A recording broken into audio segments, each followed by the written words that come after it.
hope everybody got to hear the fun robot. So welcome to this evening's presentation. I am so excited for us to be here. I'm so excited to see so many folks here. We've called this one Entangled: History, Contemporary Anti-Semitism and Queerphobia. One, because Mir and I really like putting together some dramatic sounding titles, as you will see from some of the sections in this. But also because these two forms of oppression in today are actually very tightly intertwined, especially with the history of the 20th century and the late 19th century. This is a partnership between Jewish Community Action and Twin Cities J Pride. This is also for those of you who may have attended some of JCA's Anti-Semitism 101 events, have heard me talking big game about how one day we would have some 201s. This is one of them, and this is the first time we've done this particular one. So I'm so excited to have you all here with us, and we can't wait to see the discussions we have here and also hear your thoughts after this. Mir, do you have anything else you'd like to share? Hi, everybody. My name is Miriam. I'm the J Pride Program Coordinator at JFCS of Minneapolis. I'm running the air conditioning because it's a billion degrees in South Minneapolis right now. And I'm just really glad that y'all are here, and I'm really excited to dig into this subject, which is really, really close to my heart and my interests. I want to invite everybody to, if you haven't already, to put your name and your pronouns in the chat, and also to make a quick note in the chat as well of one thing you're bringing with you to this space, whether that's a thought or a question or a notebook, a physical object, or something spiritually or emotionally that you're bringing, energy that you're bringing into this space, just to make a note of where you are and what is sitting with you.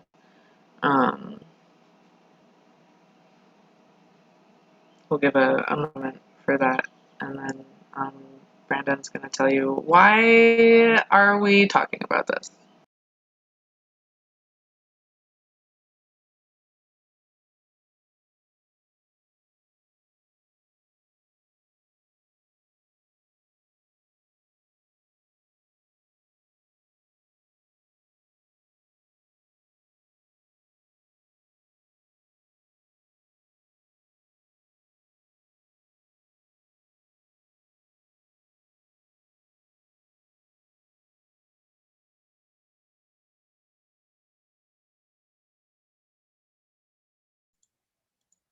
All right, so please keep sharing your thoughts if you're still typing them.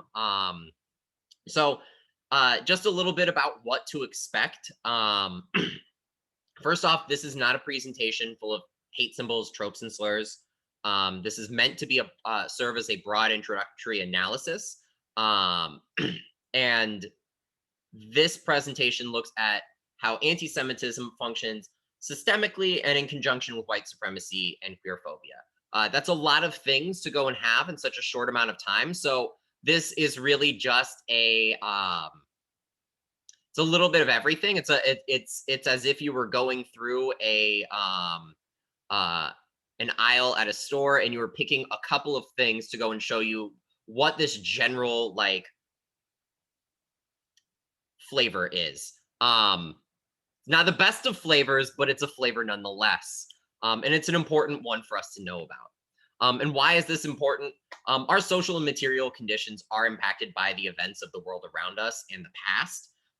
When we're unaware of how and why things happen, it makes it hard for us to organize ourselves, our communities, and our movements. So that's why this is important, and why each and every one of these events that we put together, looking at these different intersections, is crucial for us to be able to go and have the movements in the better world that we all wish to see.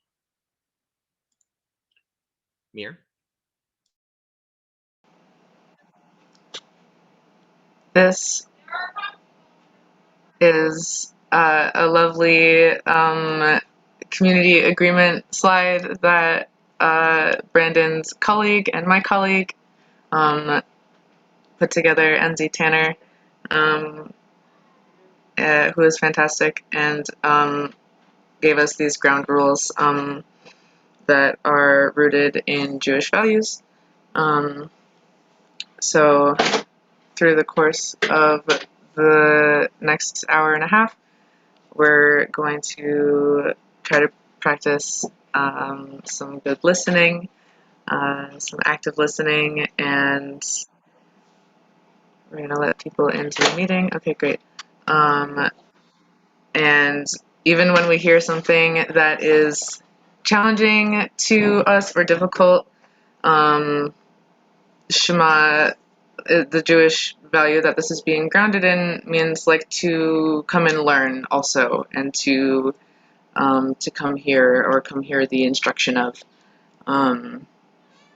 So just sitting and listening and learning, and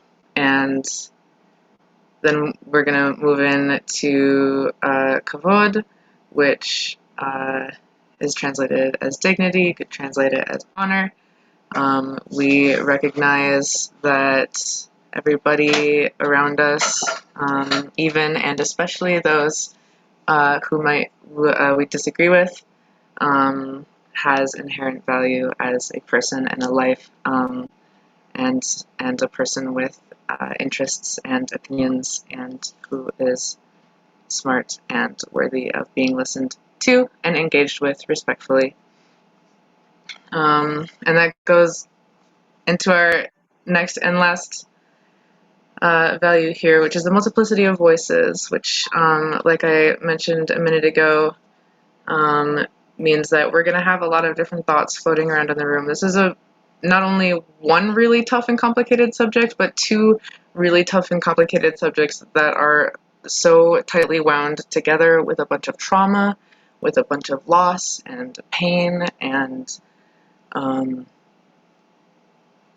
it's hard, and we're all gonna agree to sit together gracefully, and be on this journey together.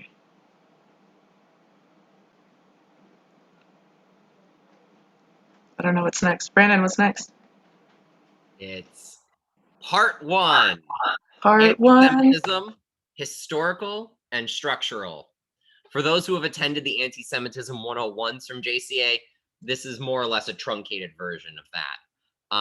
So you may have heard it before. But it's important for us to be grounded in how we get to the next parts of this presentation. So what is anti-Semitism? Anti-Semitism is anti-Jewish oppression, anti-Semitism. It's a system of ideas based on white supremacy and European Christian hegemony, passed down through a society's institutions to enable the scapegoating of Jews and the ideological or physical targeting of Jews that results from that. Now, that's a lot. It's a whole bunch of things that we just had crammed in there. And now we're going to go and over the next few slides, look at what that means, because it's a lot of words to say something that on its surface sounds pretty clear. Oh, it's a hatred of Jews, but it's more than that. It's far more than that. So first off, what is Christian hegemony? So Christian hegemony is the predominance of Christian values, beliefs, cultural norms throughout all aspects of society, including educational, political, social, economic, and legal systems. So I would say a typically less malicious example of Christian hegemony is Christian holidays being prioritized in public school calendars. In many ways that, for many communities, that might make a lot of sense. It could be an overwhelmingly Christian community, and having those days off just ends up working for a lot of the staff and people there. But when those things are applied through all public calendars, it puts people who are not part of that hegemonic culture at a point where they are being marginalized. And it can be something that can be far more impactful on people's lives rather than just something like a facility being open or not. That can really affect people. It can affect people's access to basic needs. It can affect people's ability to navigate society. Some good examples of that being used maliciously would be in New York City in the late 1800s, when the only voter registration days that they had available were during high holidays, and it was specifically to go and ensure that Jews did not register to vote, because the hope was they would be not there and would be at religious observations. So that's a good example of how Christian hegemony can be something that can be something more a little innocuous, or something that is intentionally malicious. Now, when we start going into that realm of intentional maliciousness, we can also start seeing things like Christian supremacy becoming something, where that's the parasitic relationship that's formed when Christianity is forced to serve systems of power and domination.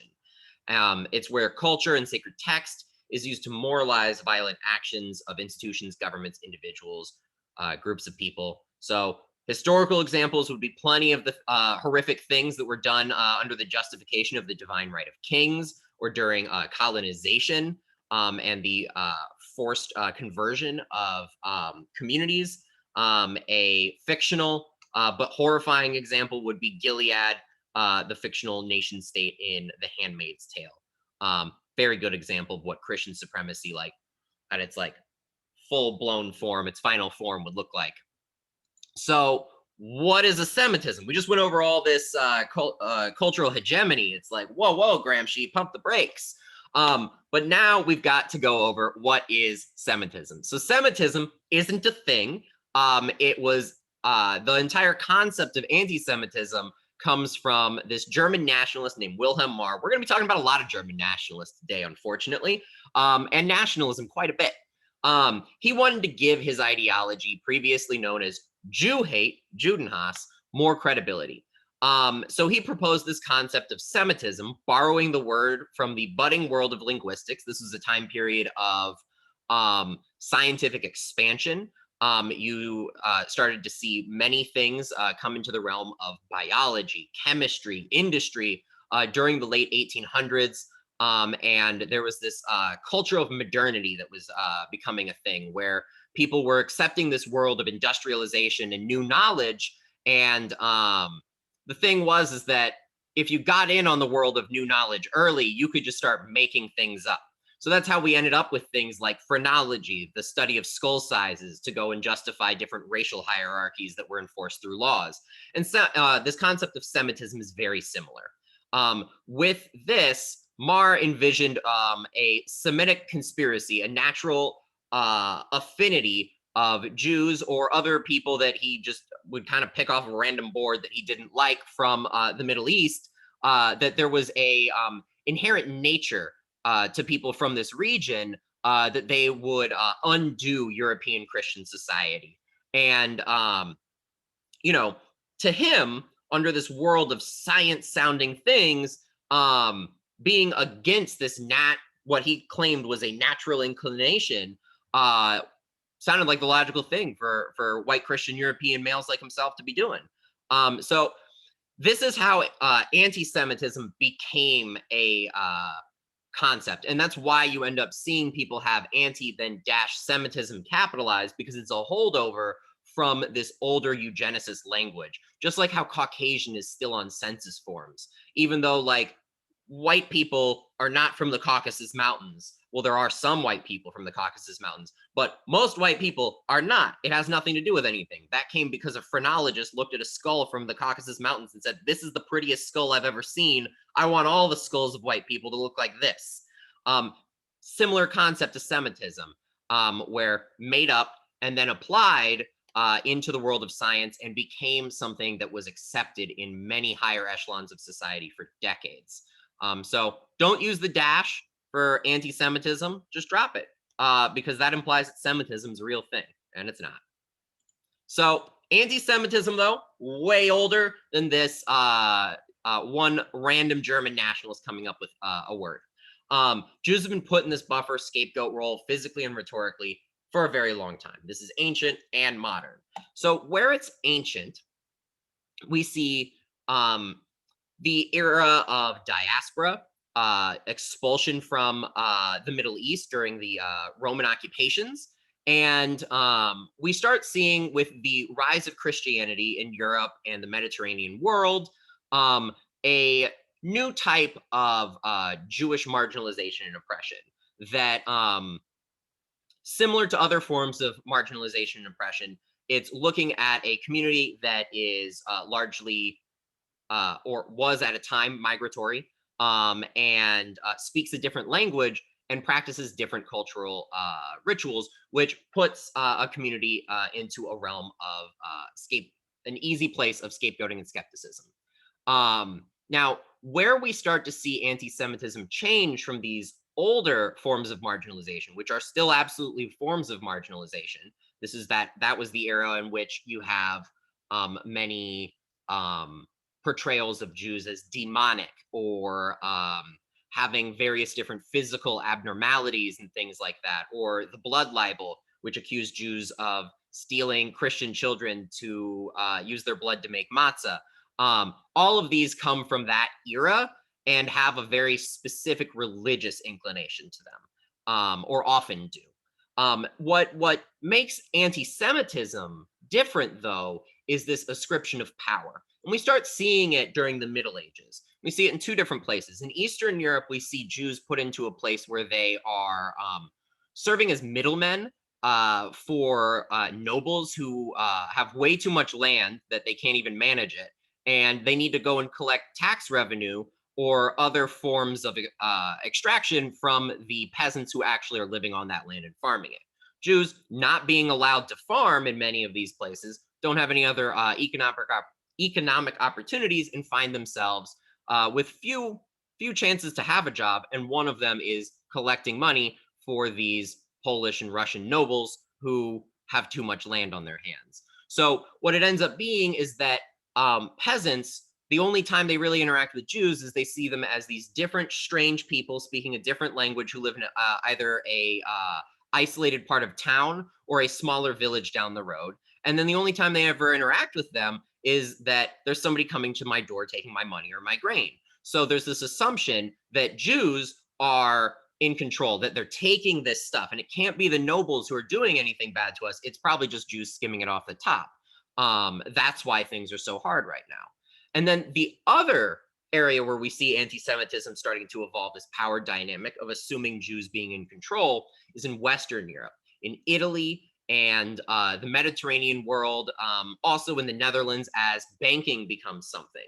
Banking starts evolving into its modern form during the late Middle Ages, what a lot of people call the early modern era. And contrary to the popular belief that Jews are believed to be in this role of bankers because during the medieval days, Christianity said you couldn't charge interest, usury. Otherwise, you'd be excommunicated. And that's how Jews just got into banking. And then they just kind of like were in charge of banks. Well, that still accepts the idea that Jews are in charge of the banks. It's a partially true story because Jews were working at these banks. But the thing was is that you still had Italian nobles, you had Italian merchants owning the banks, but getting around a loophole within their church circles of, I'm not actually charging the interest. The guy who's signing the paperwork at the bank is the one charging the interest. I just own the bank. Who's running the show? Not me. So that's how we start seeing the origins of these power dynamics being built into what has become modern anti-Semitism. So now we're going to go and flash forward to a couple hundred years out of the early modern era through the era of colonization and through the era of industrialization, as more and more people are pushed away from their lands. People in Europe are pushed off of their lands into cities. Cities start pushing people out of the cities and across the ocean. And then those people start pushing out indigenous people. And this cycle of extraction continues and continues and continues until we get to this modern world that we are currently living in. We're now back in that era where Wilhelm Marr has come up with his concept of Semitism. We're in 1903. The Protocols of the Elders of Zion is published by the Tsar of Russia, who at the time, in addition to being morally bankrupt for publishing this, the Tsar's empire was also actually bankrupt. And to distract the population from how the Russian state was seriously in dire straits, his secret police published the Protocols of the Elders of Zion, which purported itself to be the minutes of a secretive meeting of old rabbis who were plotting world domination. And this is essentially the blueprint and the almost a textbook even for how contemporary anti-Semitism, the logic of it, functions. The protocols are the synthesis of all of the anti-Semitic tropes that built up during that several hundred-year period between that late Middle Ages I was talking about and the modern era of trains, telephones, radio, all of these things that really define us today. That's not even getting to the internet. And then lastly, the civil rights movement, we also see in the United States, Jews put into a scapegoat role where segregationists and other white supremacists look back on the civil rights movement and cannot put their finger on why the heck they lost in court, why they lost the will of public opinion. It could not, in their mind, in any way, shape, or form, be African Americans organizing on their own. It had to be somebody else, and in this case, it was, they could have gotten away with it had it not been for those meddling Jews. That is essentially where the white supremacist mindset kind of put Jews in terms of the civil rights movement. And lastly, briefly touching on some stereotypes and common tropes. I mentioned some of them earlier, the more medieval ones that involve physical abnormalities. There are also many stereotypes that involve money and success. Some of them can sound positive, but that's very similar to the model minority myth that is applied to many other communities, such as the Asian American community. And ultimately, the model minority myth boils down to it still is going and looking at one marginalized or oppressed group and elevating them above another and saying, you just have to do these things and you'll be okay in our book. But ultimately, you're still not okay in our book. But you're one of the good ones, pat on the head. It's still not a good thing. So that's a super, super brief history of an extraordinarily complex thing. And really just looking at this European to American formula for it, because that's what's really defining the culture that we're consuming right here in Minnesota and the United States. Anti-Semitism is a synthesis, like I was saying, of historical and structural scapegoating. It is these things fused and combined after just decades and centuries of just things churning around, stories being told and shared. And that's why it's more than a series of individual acts of hatred. It's a set of lies that white supremacy tells us, and it's for a reason. And oh no, come on. It has changed drastically from its origins in Christian persecution, though it still has many aspects from it, many, many, many. And as the world simultaneously became more interconnected and unequal, the power of anti-Semitic narratives have grown. They become more believable because, well, capitalism needs racism in order to dehumanize Black and brown people to exploit for free and cheap labor. That entire process of enclosing lands and accumulating property for a very small group of people, in the case of those Polish nobles I mentioned earlier, or those banks that formed during the time just before colonization, all of these things came together to form the economic system we live in today. The world continued to shrink and shrink and shrink.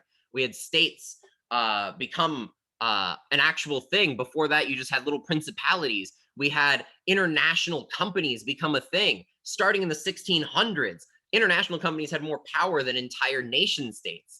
So capitalism grew and grew and grew, and it needed to go and dehumanize people. At first, it was the European peasants, and as it expanded, it became Black and brown people around the world. And at that same time, it needed anti-Semitism, or something like anti-Semitism, to create a scapegoat and obscure the actual dynamics of capitalism from itself. And that is where anti-Semitism as a structural phenomenon works within this larger world that we live in today.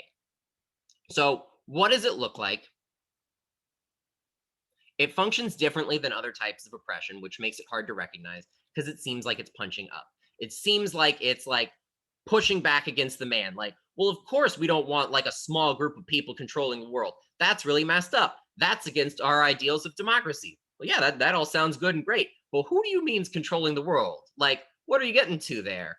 And that's where the problems begin, because very quickly, An analysis of power, if you don't have an analysis of anti-Semitism, can spiral out of control and become anti-Semitism, because this illusion of punching up can go and give cover to the idea that you're actually looking at the system correctly. One of the main pillars of anti-Semitism is to keep that Jewish face on the front of power, that punching up, that thinking that, there's a group of Jews who are in control of the world, I'm just trying to protect the little guy. Well, it's keeping that Jewish face on the front of power. That power is certainly a problem. There's power all around us. It is a huge problem. But the problem with anti-Semitism is it distracts and it applies Jews as the source and as the proper receptacle for people's rage. And like a turning gear, it's cyclical, and it's generally strongest when Jews are otherwise assimilated and doing well. And that's not a feature. That's a feature, not a bug. So like a turning gear, what I mean by this is that, you know how a gear has that one larger tooth that signals the start of a new cycle and a new revolution of the gear? That is essentially that assimilation point. When Jews start becoming comfortable and largely accepted into society, or at least the parts of society, we start to feel comfortable. And when we start to feel comfortable, it gets extra scary when these things happen. But it also starts to make sense when structurally why these things start to happen, in terms of why it's easy to go and whip people up into a fervor around this, because it's impossible to believe any of these stories if you can't point to any Jews who have power and influence. You can't go and make this believable if everybody lives in a shtetl. It can't be believed if you haven't ever seen a very wealthy Jewish person on TV, right? It's not possible to go and believe these things to that degree. And that's what makes anti-Semitism today different than the anti-Semitism of yesteryear, of the much older pogroms that were religiously inclined, to today, where there's this maniacal control aspect that is applied within anti-Semitism. And like I said earlier, some anti-Semitic tropes seem like compliments. They're still lies that white supremacy tells us, and they should be interrogated. Those ones that sound positive, we still should look at, because ultimately it still can go and make parts of those things believable. If there's just a general inclination to go and believe, oh yeah, like Jews, you're really good with money. No, I didn't mean it as a bad thing. Like it's a really strong community and I admire that. Well, that sounds good. That's nice. That's wonderful to say. But start examining that, because if you start thinking and believing that, there's something just inherent to Jews, that they're just better at some of these things, it does go and play into these larger concepts. And that is something that can make those that give a mouse a cookie, follow the breadcrumbs type of thing more believable down the line. So why is this hard to identify? We mostly see it from people we don't trust. We live in a largely two-party system in the United States. We think of things in a binary, and a lot of times you either are this or you aren't this. So it can be really difficult to go and believe it when a lot of the times we hear it from people who may be from a different political party than us, or who may be using it for purposes that don't feel right. And a lot of times people don't, which makes it even harder to go and believe it. Because there are many times where people will just go and say, this is anti-Semitism, and it's the same the same person who says this is anti-Semitism is the same person who a week before said, like, George Soros and a cabal of New York elites are coming to go and take over your school board, right? It's hard to go and believe all of the things we hear, when a lot of what we hear is noise. It also looks different than other types of oppressions for a reason, that reason we discussed earlier, where simultaneously it is punching up. It gives this illusion of punching up. It inflates power. We're also taught about anti-Semitism in a very, very specific way. Much of the United States, most people, when they go to school, if they're not part of the Jewish community, the most that they really ever learn about anti-Semitism is that it was really bad and super, super violent. Of course, it was really bad and it was super violent, but that it was all relegated to the past. That the only way that you really see it anymore is just, it's left over in the hearts of, a couple people with outdated ideas. They must have learned it from their racist dad or whatever, right?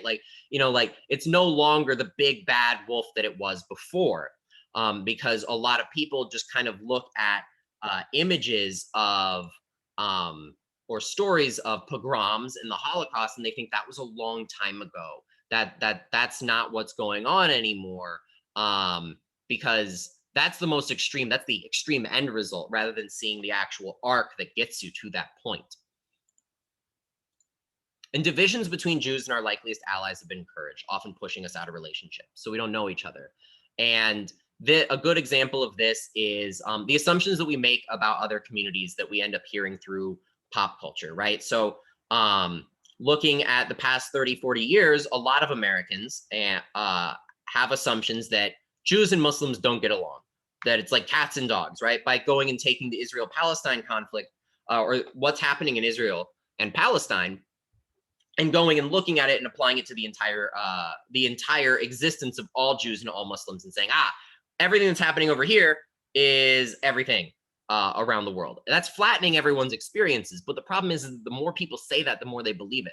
So if you don't know any Jews, or you don't know any Muslims, and you only know those stories, it becomes really easy to go and believe those stories about each other and never even go and reach out to each other. And that's one of the dangerous aspects of this particular form of marginalization, because it places Jews in this position of power where it is easy to go and have other marginalized communities pushed into spots where these anti-Semitic stories are believable, and therefore can allow distance to grow between communities. So what's the point of all of this? First off, anti-Semitism is really bad. But anti-Semitism, it functions to keep the wheels of economic oppression turning and hidden from view. It's meant to obscure class, caste, and racial oppression. Anti-Semitism says that Jews are the man behind the curtain, controlling the levers of power. But guess what? Anti-Semitism is the curtain. Wild, right? So, Mir, walk us back. Okay, let's take a breath. That's a lot. What did we learn? What did we just learn? Let's go over it one more time. So we learned that in Eastern Europe, and in fact all over Europe, the Jewish people were persecuted and oppressed for a really, really, really long time, leading up to, during, and after the Holocaust. Specifically, we talked about Jews not being able to own land or hold traditional jobs, such as farming or other things like that. They got relegated into professions like money holding and lending, and being merchants of wares, which were things that were considered bad and dirty by the church, things that the church didn't want to have anything to do with. Once the church didn't own the lands anymore, they had to do something with the Jews. And like also all those pesky poor people. Which, as we know, this is the root of the anti-Semitic stereotype of the money-hungry Jew that we just went over. And through this process of being relegated into, like pigeonholed into specific roles within broader society, you know, we have a lot of like really cool superpowers ascribed to us. Like we can control the weather, and we have lots of money, and like, I don't know what, we can turn into lizard people. Like, I wish. But but I don't think we can do that. And if we can, and somebody hasn't handed me my like yeah, lasers, like somebody hasn't given me my laser passport yet. I don't know what's going on. Yeah, we control Hollywood, all kinds of stuff. That's just not true. But it has to be somebody, right? And because, well, we know that the Jews like owned all of the banks, and like a lot of them were really well educated, and that's weird. They like have this globalist organization to destroy everything. But specifically, as we move into the pre-war era and the Nazi era, this battle really starts to become fought like in the grounds of biology. As Brandon mentioned way back in the beginning of our slideshow before we started talking a whole bunch, that the end of the 19th, end of the 19th century, the 1800s, the end of the 1800s, wow, I'm really tired, and into the early 1900s was like the Enlightenment. There was all sorts of like, Darwin was really popular, and like sexual and racial sciences started to be invented, which was really terrible in a lot of ways, and like philosophy and all of this stuff. And Jews were, that was one of the places that Jews were kind of allowed access into, was universities. So Jews started like becoming like professors and like scientists and all mathematicians and all sorts of stuff. But it really with the development, with the big boom of all of those kind of budding social sciences, that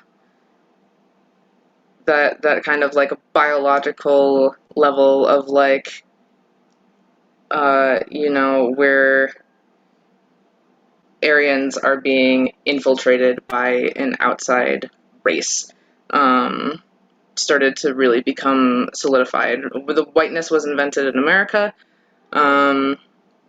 as an excuse to kill Native people and steal their land and enslave Black people, and it was imported to Nazi Germany because they really liked it, and they decided to use it. So throughout all of that process, Jews just became the scapegoat of like everything.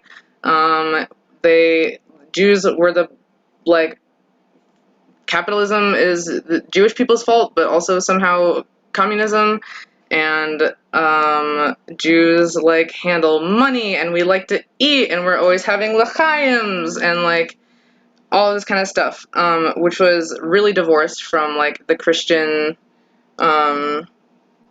sort of like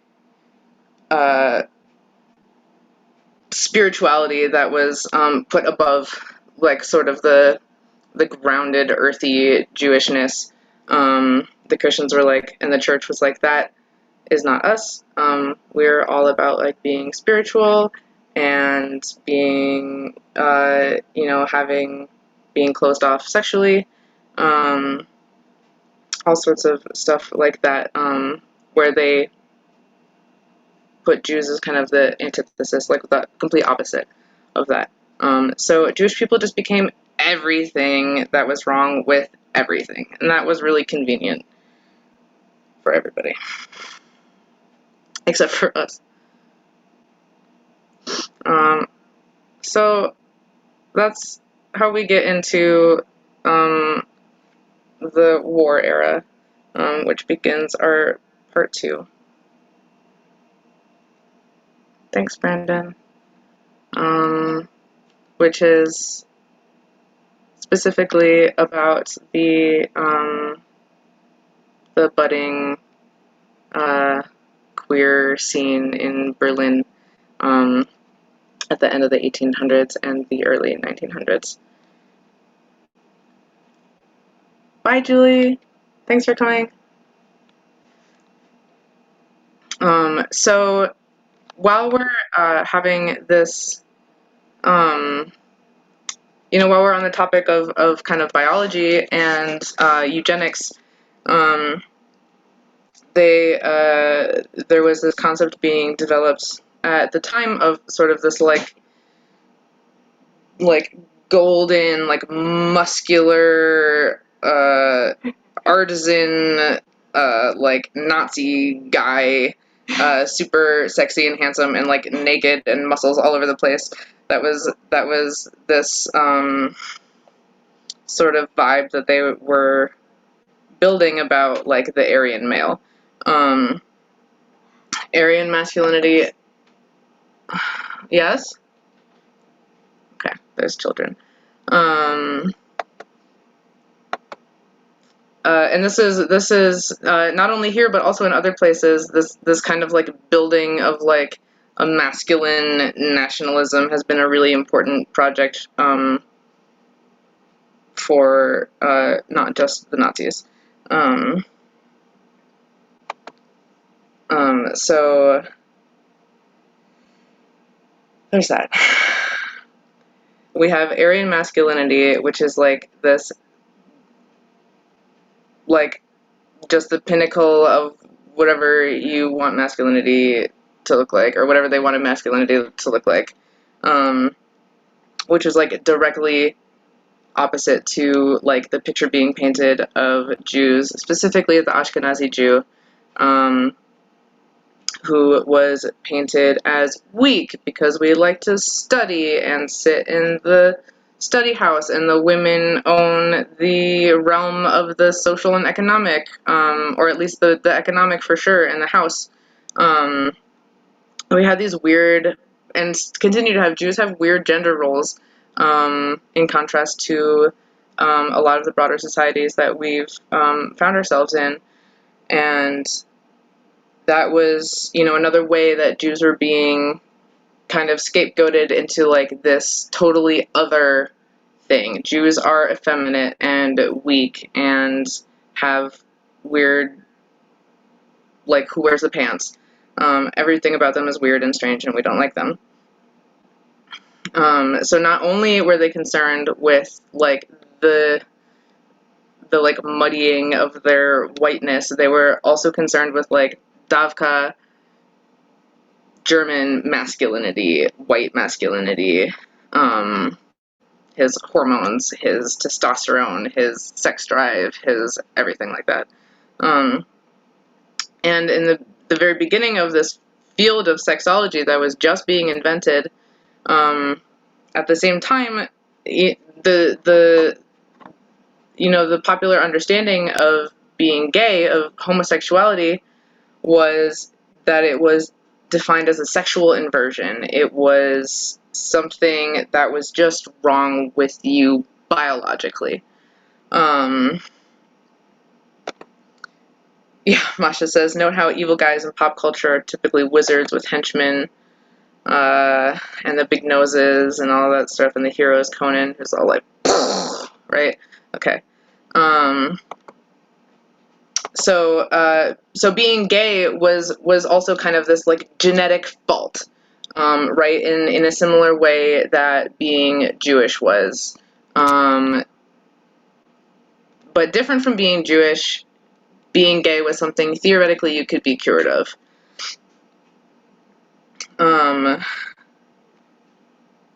Theoretically, but overwhelmingly, we have people German nationalists who are in positions of power talking about, yeah, well, we just, people dig up bodies from the swamp, and 9 times out of 10, that's a homosexual there, and it's not a punishment, but it's just because they're a weed and they need to be gotten rid of. Which is language that, even if you're not queer, as a Jew, that's really alarming. You're like, we have to get rid of you for the good of the world and the nation? We don't like that. We already know in our bones that that's not good.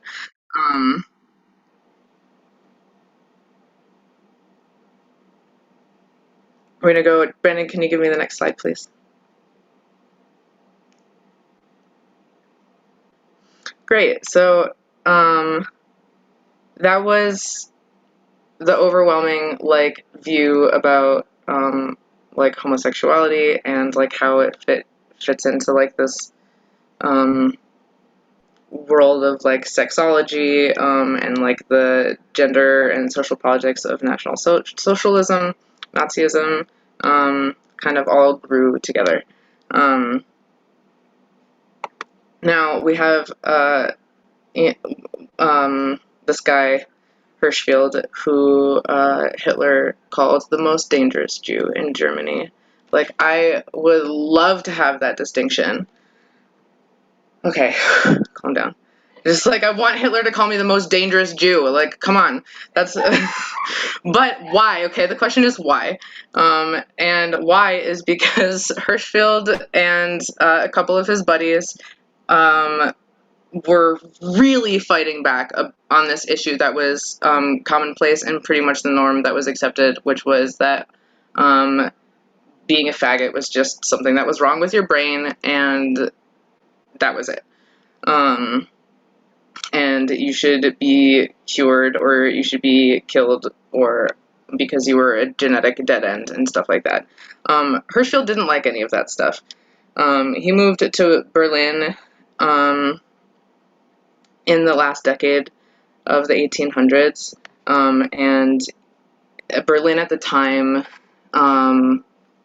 had kind of a thing in sources of like by way of queer culture, in that there were gay and lesbian bars and like balls and like drag balls, and there was a scene, and Hirschfield opened the Scientific Humanitarian Committee, which was essentially the world's very first gay rights organization. And then a little over 10 years later, he and some more buddies of his started the Institute for Sexual Science, which I'm not even going to try to say in German. The Institute did all kinds of cool things. They were the center of early homosexual emancipation in Germany and beyond. Far predating what we think of as the gay revolution, when we think of Stonewall, when we think of things like that. This was a whole bunch more before that. The Institute did all sorts of really cool things, like not telling people that they had to get conversion therapy, and developing like techniques for HRT. Y'all, this is 100 years ago. Giving them IDs with their preferred gender and name on it. Giving them a community center. All of this stuff, which we're only like just at the cusp of, in some places, getting back. And what was another really revolutionary thing about Hirschfield is that he stopped saying homosexuals are men with a biological defect, but actually homosexuals are their own gender, and only this third sex has homosexual tendencies. This sounds to us still super outdated, but it was an entirely different way of thinking about the gay problem in Europe at the time. Hirschfield invented the word transsexual and transvestite and like transgender and all sorts of things that we still use today, kind of, or we use the legacy of. I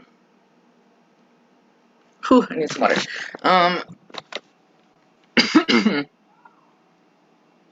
This is Mangus Hirschfield and the Institute for Sexual Sciences, my Harry Potter ripoff novel name. Okay.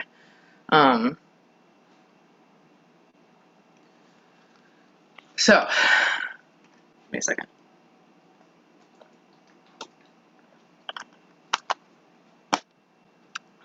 Yeah, can we go to the next slide, please? We had this guy who was a gay Jew. He started this institute for talking about homosexuality and gender variance in a way that wasn't dehumanizing, in a way that didn't tell queers that there was something wrong with them.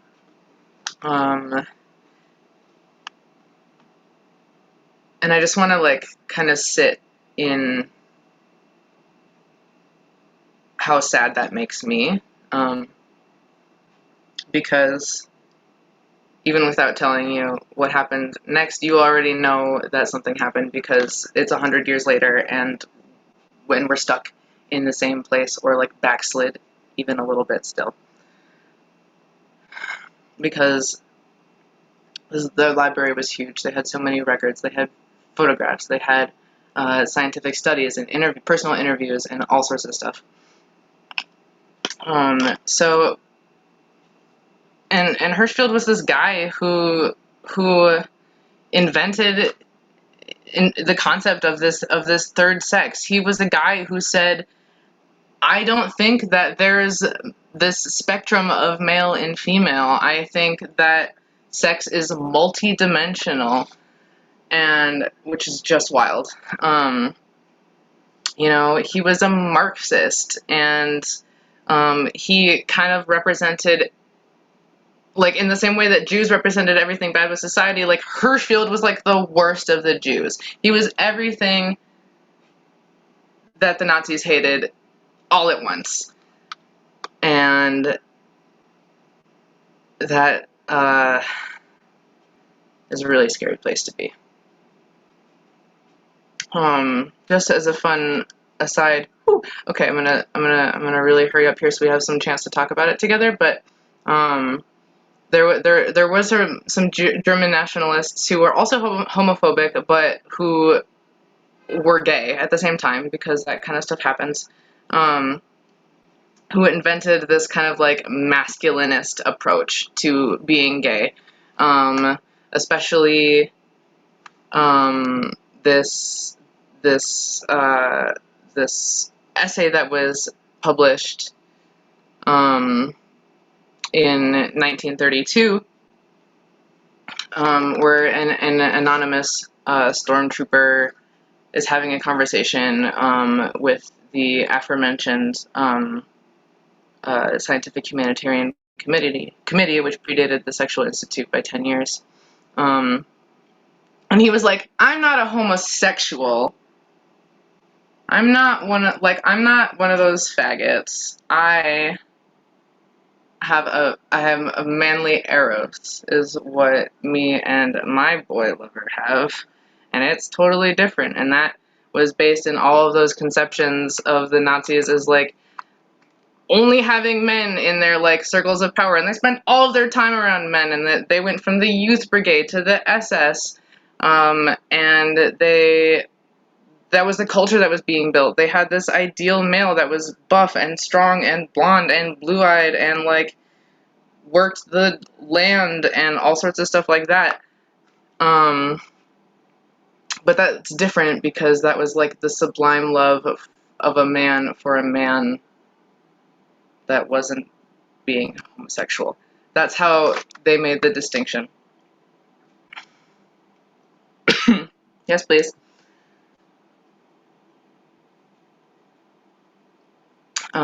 Here's a really lovely drawing, a really lovely drawing of Hirschfield,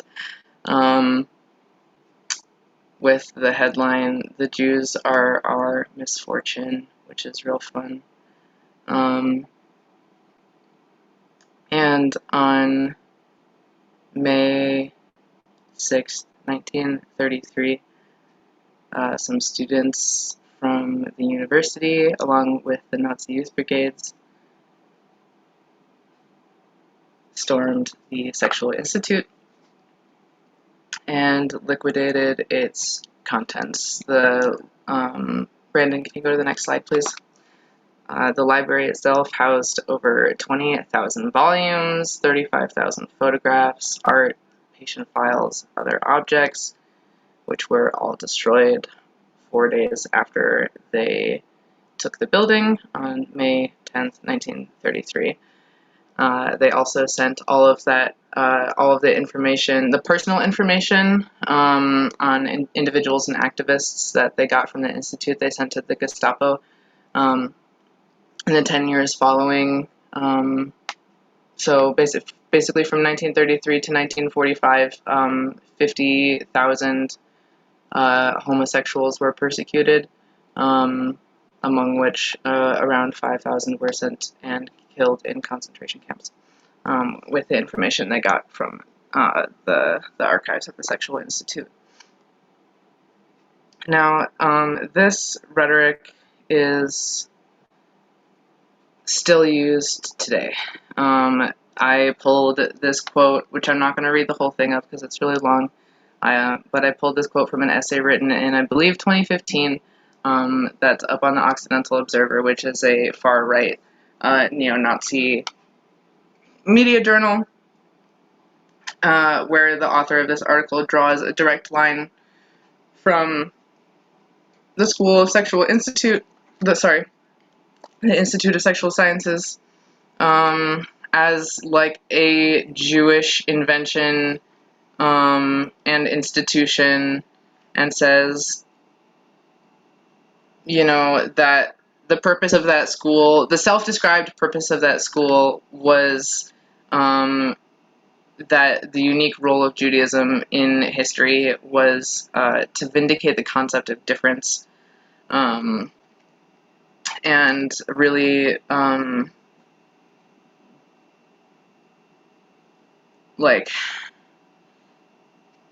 became associated with this idea of Jews together with what people often dismissed as abstractions. The Jews, they have this Talmud that lists 8 different sexual categories, and it also says that Adam, the first human, was born both male and female, and we have all of these ways of thinking, all of these abstractions that we're so good at. We like to pick things apart. We like to talk about them. We like to kind of get at the meaning of them and how they relate to the way we materially act in the world, and that's used against us to say that that's abstraction. Jews represent the abstraction of the economy in the form of use labor and value labor, which is a whole other conversation. And Jews also, thanks, Brandon, I see you. And they also represent the abstraction of gender, which undermines, the nuclear family, which undermines, the propagation of the white race. All of these things kind of just going back to the way that Jews got scapegoated for a lot of things.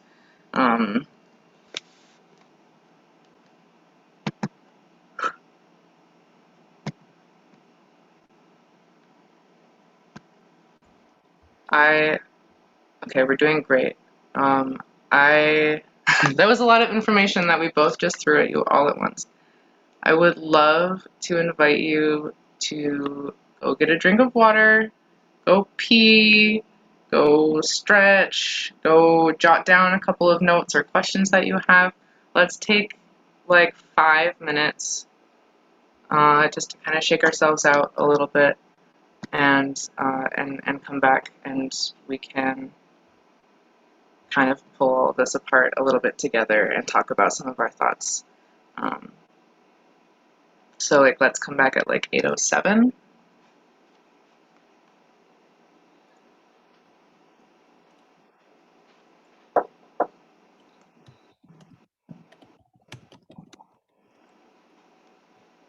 Does that sound good?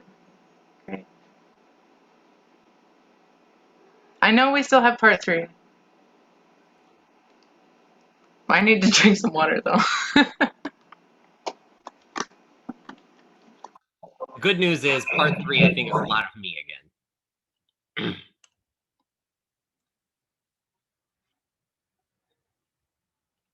Also, if folks have questions, like Mir mentioned, please start writing them down. If you've got some things that you've been thinking, feel free to drop them in the chat for now, and then we've got something that we can circle back to when we do more formal discussing.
All right, folks, start getting situated again, and we'll get started with part 3.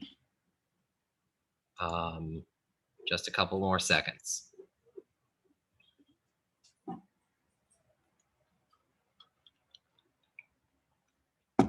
All right, here we go. Part 3, nationalism and normativity. So we've talked a lot about a bunch of different concepts so far, and I know this is a ton. Don't worry, this entire slideshow and a bunch of further reading will be shared afterwards. So don't worry if you're taking tons of notes, you will get more info, and also, of course, this recording. So this third part brings us together with these concepts of nationalism that we've seen arising throughout part 2, and normativity, which we've seen in many places. Gender normativity that we went over in part 2, as well as also different forms of social normativity that are expected in larger society. And one of the main ways that Jews and really any other group can be marginalized. It's if you are not part of that larger hegemonic culture, that Christian hegemony in our United States case, and specifically a white Christian hegemony, if you're not part of that larger culture, you need to find different ways to blend in, assimilate, in order to go and appear to be part of this general normativity. So that's what we're talking about. So first off, we got to go over some brief terms: whiteness and nationalism. We're taking them 2 different parts. First, just a brief, little summary. Whiteness, when we're talking about whiteness in this, we're talking about a concept that first evolved as a social designation in the colonies of the Americas. Then it became enforced by law. That's your 1619 era, when enslavement begins in the United States. Chattel enslavement, of course, was also started earlier than 1619 in the Americas, but that is the beginning of within the realms of the United States. And then by the 18th, 19th century, we start seeing, so that late 1700s, the very beginning of the Enlightenment, you know, Linnaeus with like all of his clades of animals and such. And also the 19th century as you get to Darwinism, and also some, you know, made up stuff like Thomas Malthus saying that, you know, overpopulation can exist because, you know, Irish people deserve to starve. So we start seeing whiteness start to become more of a defined category over the course of the 18th and 19th centuries, where it adopts science and biology in addition to those legal notions that it had earlier that were used to violently oppress and repress people. It then expands to include Europeans of more backgrounds when we're talking about the United States. You know, originally it's that old classic WASP, you know, got to be a white Anglo-Saxon Protestant for you to keep up with the Joneses. Now it's just, you got to be just like lighter than X and then you're good, as long as you don't say anything that will upset anybody. And that's that normativity that we get back into. But ultimately, whiteness is this artificial cultural identity. It is the absolute stripping away of all of these unique cultural qualifiers of many, many peoples who go into whiteness to go and create one uniform cultural identity. Originally a very United States American concept, now becoming something that is being adopted globally in our extraordinarily interconnected world. Nationalism is a concept that holds that a nation, a group of people, can only be represented via formal state, so a government.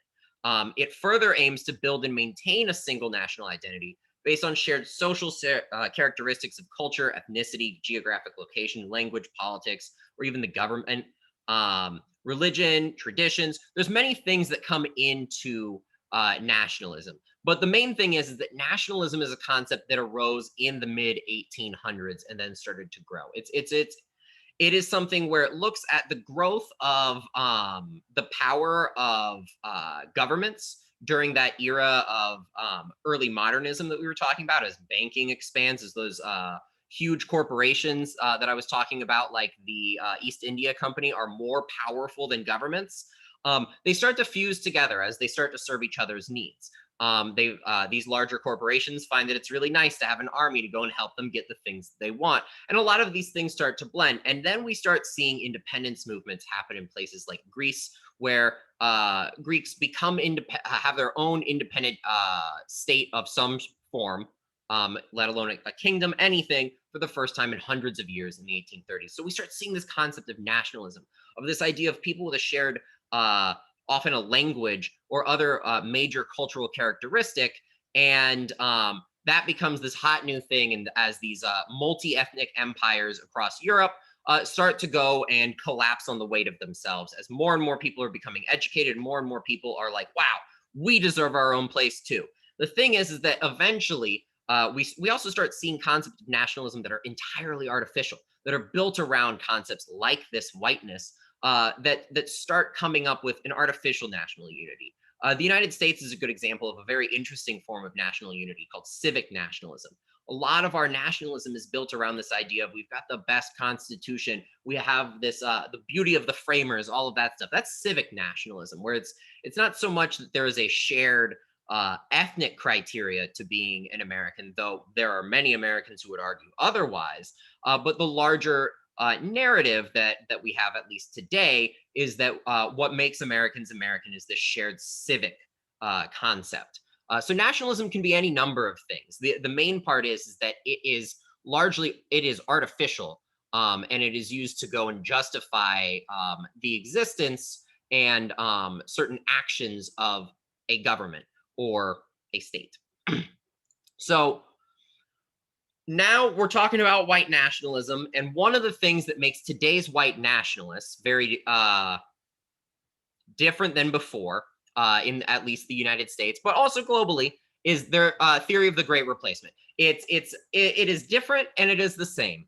It is a continuation of this idea that we talked about earlier with Mars Semitism, this inherent nature to Jews that they are inherently going to infiltrate a society and undo it from within.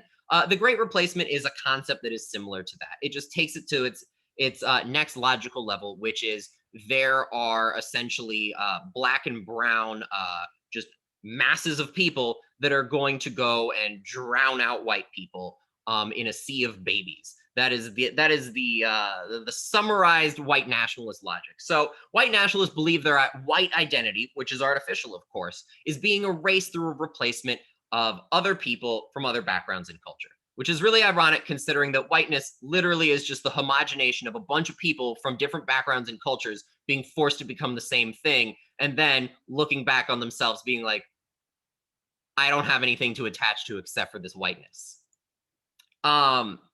Of course, white nationalists, they're not too good with irony. It comes from this phrase, the Great Replacement comes from a phrase called the 14 words. I'm not going to repeat it. It's a neo-Nazi phrase. But it's about securing a future for a white race. But it's no longer just a concept in neo-Nazi spaces.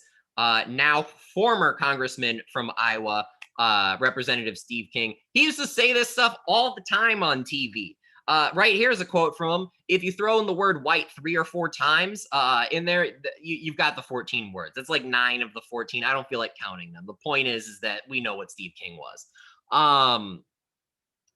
But this is why this Great Replacement concept, this extension of these eugenicist ideas that went into Nazism and these social science meets racist biologism.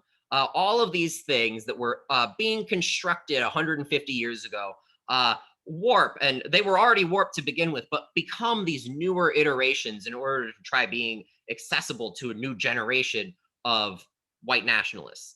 And today's white nationalists have a really big interest in immigration. I wonder why. Heteronormativity. I wonder why. And reproductive rights. I wonder why. Because they all have a whole lot to do with this securing a future. They cannot imagine a world in which their fragile identity still can exist if any of these things are allowed to go and happen in any way, shape, or form.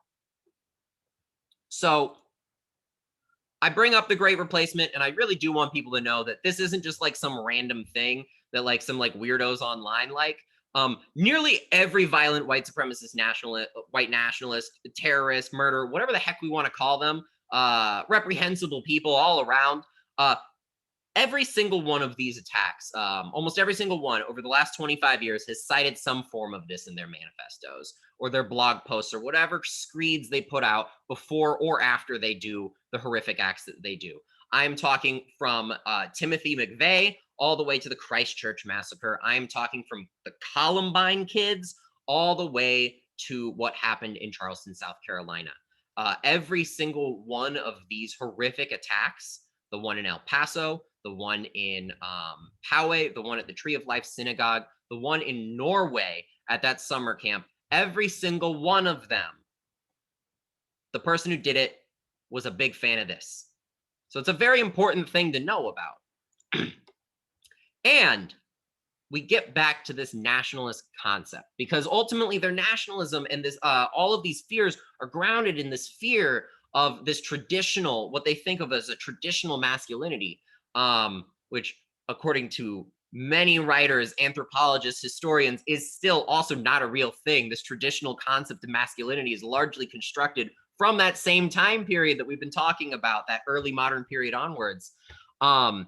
So when we get to this concept of nationalism and this concept of masculinity, we see the creation of national identities in that late 19th, early 20th century, often flattening diverse ethnic, religious, and linguistic communities across regions. A lot of people may think France has always just been a bunch of French speakers, but France, Parisian French, was really only spoken by only people in Paris all the way through like the 1910s. You had entire language categories all across France, Occidental. I do not know how to pronounce the one that's in Brittany, and so many others. You had a very unique form of very similar to Yiddish in Eastern Europe, and Ladino in the Iberian Peninsula, which was a hybrid of early Portuguese and Spanish and Hebrew, you also had a very unique language like that that merged early French language and Hebrew.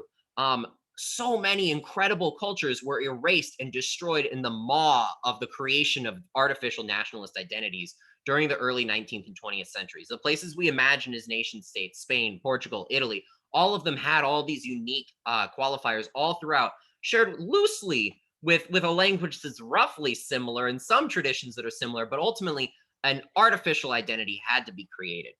And nationalism as a philosophy, it comes from a world that assumes that these gender divisions that we live with today and that are enforced by the social and economic forces around us, that they assume that those have always been that way. But all of those were concurrently created with colonialism and capitalism, but they're viewed as this eternal and permanent aspect of a society, this concept of a nuclear family. So many of these things did not actually exist for a very long time until they were forcibly made into existence for the larger population. So nationalism, artificial, has a lot of masculinity already built into it. And we can even see this with the concepts of Jewish national identities that started arising during the late 19th, early 20th centuries and throughout. And this is not just speaking about Zionist projects to create a national identity. This is also talking about the general kind of trend towards whiteness and assimilation that we see many Jews have in the United States. There's this concept of a new Jew that is masculine, embraces modernity, and is largely assimilated into Western political and economic norms. It's that keeping up with the Joneses.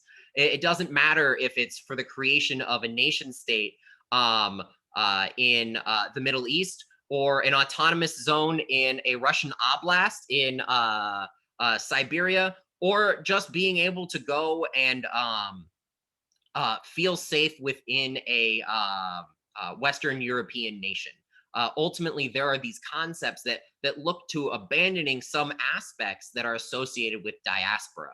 And those associations with diaspora, just like how some of those fascist associations with Jews kind of frame Jews, we see the diaspora Jew also kind of being presented as weak, effeminate, soft, unable to protect themselves, or even troublemakers that brought the oppression that they faced onto themselves. For example, socialist Bundists who were doing labor actions in the old Russian Empire and the interwar period, or even were fighting against fascists during the war.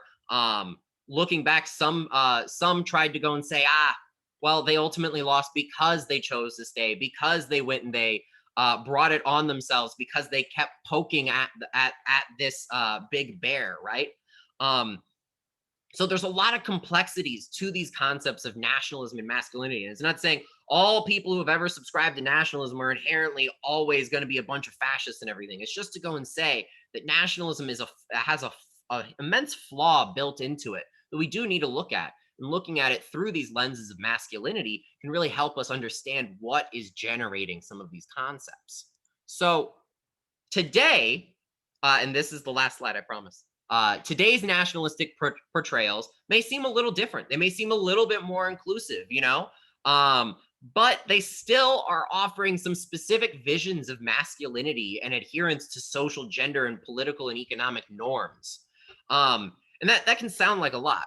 So we're going to use two examples. One is the concept of homo-nationalism, which refers to this trend where care for the LGBTQ community is used in order to justify racist, xenophobic, and anti-poor classist positions, especially against Muslims. We see a lot of it when we're talking about the Arab world, basing them on prejudices that migrant people are homophobic and that Western society is inherently superior, that this long arc of history bending towards justice, that liberalism is going to liberate all of these communities and already has, and that all the bad things have been solved here, creates this environment where we can see LGBTQ liberation used actually for the subjugation of other people's, and for the continuations of so many of the things that that the community has experienced. So sexual diversity and LGBTQ rights, they're used to sustain political stances against immigration and we see this common increasingly with far right parties. That's probably the thing that's most recognizable to a lot of people, because it's like, oh, well, far right parties have always been really, really homophobic. So it's really notable that like they've got a speaker like Milo Yiannopoulos, who is like this openly gay man who like dyes his hair and acts occasionally a little bit effeminate, but usually goes and says and does things in a way that checks boxes for traditional masculinity. And most importantly, is advocating for maintaining society as it is. Another example would actually be, because this is not just a far right phenomenon, I included Mayor Pete on here. And this is not to be like, screw you, Mayor Pete, but this is an example of like, there are actually many, many young people who are queer who had a lot of problems with Pete because of looking at this lens of homo nationalism, where it felt uncomfortable to go and have somebody who really went all out with their military record and talked about how they checked all the right boxes, how they conformed, and how they went and did all the things that larger society asks. That's an example of what homo nationalism can look like in a not necessarily far right way. It still is a adhering to larger social norms, and that adherence can also go and steamroll over and flatten the diverse experiences within any community. And pinkwashing is a term you're going to be hearing and probably already have heard a lot of during Pride, and hopefully you are. And if you aren't, you're not, you got to be. It might be a signal that you need to be widening some of your circles, because you got to be thinking about pinkwashing this time of year. It's a term to describe the action of using queer-related issues in positive ways to distract attention from negative actions by any organization, country, or government. Sounds a little bit like homo nationalism, but it has less to do with the specific national project. And it has a lot more to do with companies coming to Pride and, you know, handing out a ton of their like swag with rainbows on it, right? It's weird when Raytheon, an arms and missiles manufacturer, every June now goes and puts a like rainbow version of their logo and get awards from the Human Rights Committee for being one of the best places for queer folks to work at, when in reality, a lot of their weapons are sold to the very governments that, under the idea of homo nationalism, are presented as these untrustworthy, darker nations that will subjugate queer communities. It's weird seeing a company that sells weapons to those very nation states saying that they stand in solidarity with queer communities. So it's this contradiction that they're offering. And of course, major banks that are known for discriminatory policies, which honestly is probably all of them. But like, let's use the example of Wells Fargo, because they actually recently were prosecuted for this and have been paying out a bunch of penalties. But the different ways that Wells Fargo was encouraging people to not issue loans did affect many, many queer people. And now you see places like Wells Fargo having pride floats or banners. And in many ways, it's just corporate PR to make them feel better. And that's what pinkwashing is about. It's to go and try making institutions that are otherwise unpalatable seem to be more down with it. So that's it for the presentation. What time is it? Oh no. Oh no, it's 8:30. Ah, okay. So I'm gonna stop sharing, and I feel like we're not gonna be able to get to our discussion questions. So I think it might be a better use of time for us to, since there's only 13 of us, take a moment or two and share some of our thoughts, questions, things that you'd like to see in future presentations, better time management. I feel like will be one on my part. There's a couple slides I can definitely move around. So let's do that.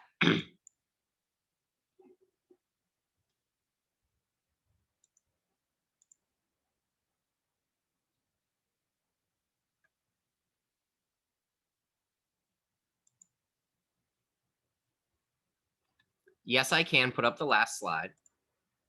Did we just lose Mir?